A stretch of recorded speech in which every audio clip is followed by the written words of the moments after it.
Алдыңғы видеодан жаңа сөздер үйренейік. Get up, тұру. Ұйқыдан тұру, яғни. The bathroom, ванна. The bathroom. Wash my face, бетімді жуамын.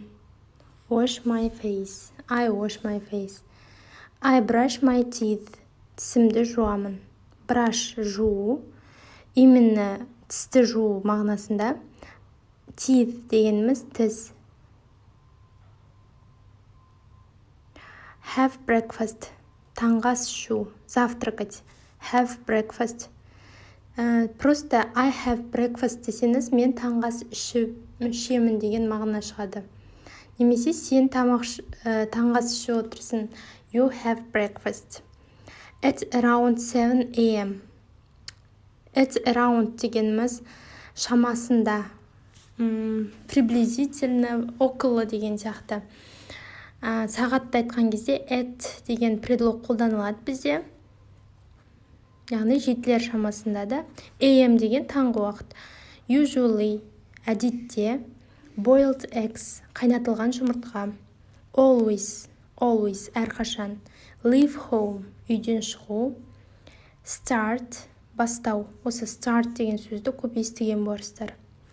To be far from, алыс болу. Мысалы, my house is, to be-дің орнына am немесе a немесе is-ді қоясыздар. To be етістігін.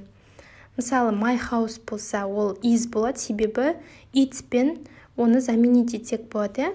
My house is far from my work деп айтсаңыздар болады. Менің үйім жұмысымнан алыс.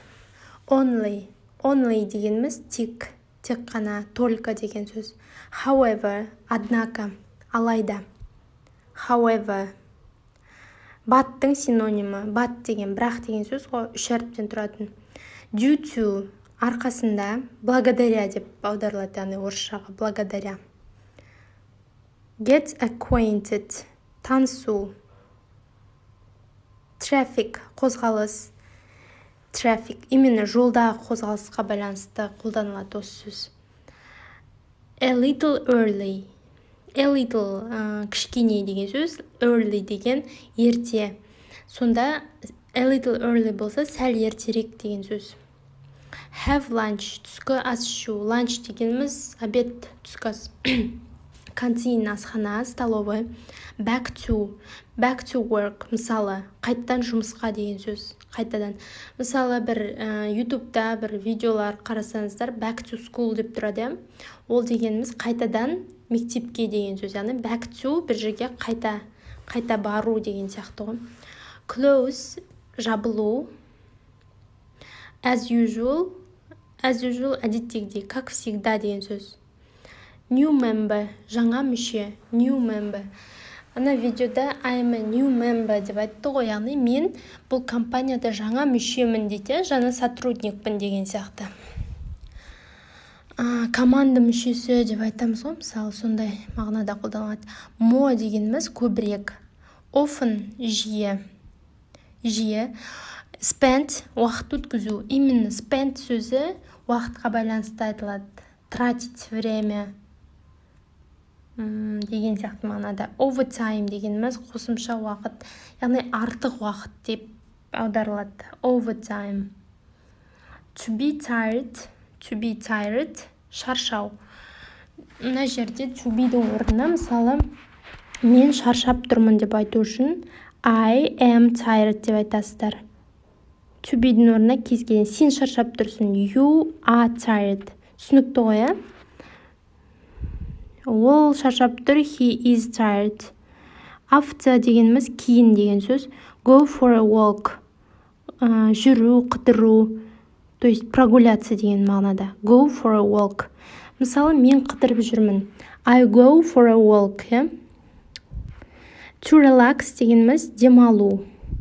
Мысалы, мен демалып жатырмын десек, I relax болады. Sometimes, кейде. Sometimes. Go shopping, жасау. Have dinner, ужинать. In the evening, кеште деген сөз. Мысалы, in the evening, what do you do? In the evening деп сұрайық. What do you do in the evening? Сен кеште не істейсің деген сөз. Сонда сіздер жауап берсеңіздер болады. To phone. To phone дегеніміз звондау. Мен звондаймын, мен мамама звондаймын деп айтатын болсақ, I phone to my mom. To my mother немесе. Phone'нан кейін to сөзі қолданылады. Біреуді айтқан кезде ма дегендегі ма сөзі сол to болады. Talk to them. Олармен сөйлесу дейді. Talk to them, сөйлесу. Here дегеніміз осында, here. Chat, I chat болса мен сөйлесемін. Именно бұл жерде чат арқылы сөйлесу, то есть переписка. Түсінікті да, переписка. I chat to my friends. Chat to болады. Тоже, мысалы мен достарыммен сөйлесем болса, I chat to my friends. Чаттан кейін to қолданылады. Take a bath. Ваннаға түсу немесе душқа түсу. Turn off, өшіру. Lights, жарықтар. Weekends, демалыс күндер. Weekends, суббота, воскресенье күндері ғой. Weekends деп аталады. Go to the movies. Бұл дегеніміз кинотеатрға бару. Go cycling, велик тебу. Go cycling. I go cycling болса, мысалы мен велик тебемін деген сөзді. Ал енді сен демалыс күндері киноға барасың деп айту үшін you go to the movies on weekends болады. Демалыс күндері on weekends. Have fun, көңіл көтеру. Have fun. Pick up my children, алып кету. Именно машинамен алып кетуді айтады, pick up деп. Before, алдында бір нәрсені. Before, алдын. Make lunch дегеніміз обед пісіру, обед жасау. Make деген жалпы өзі жасау деген мағынаны білдіреді. Make lunch болса обед пісіру деп аударасыздар. Have to go. I have to go деп айтты видеода. Менің кетуім керек деген сөз.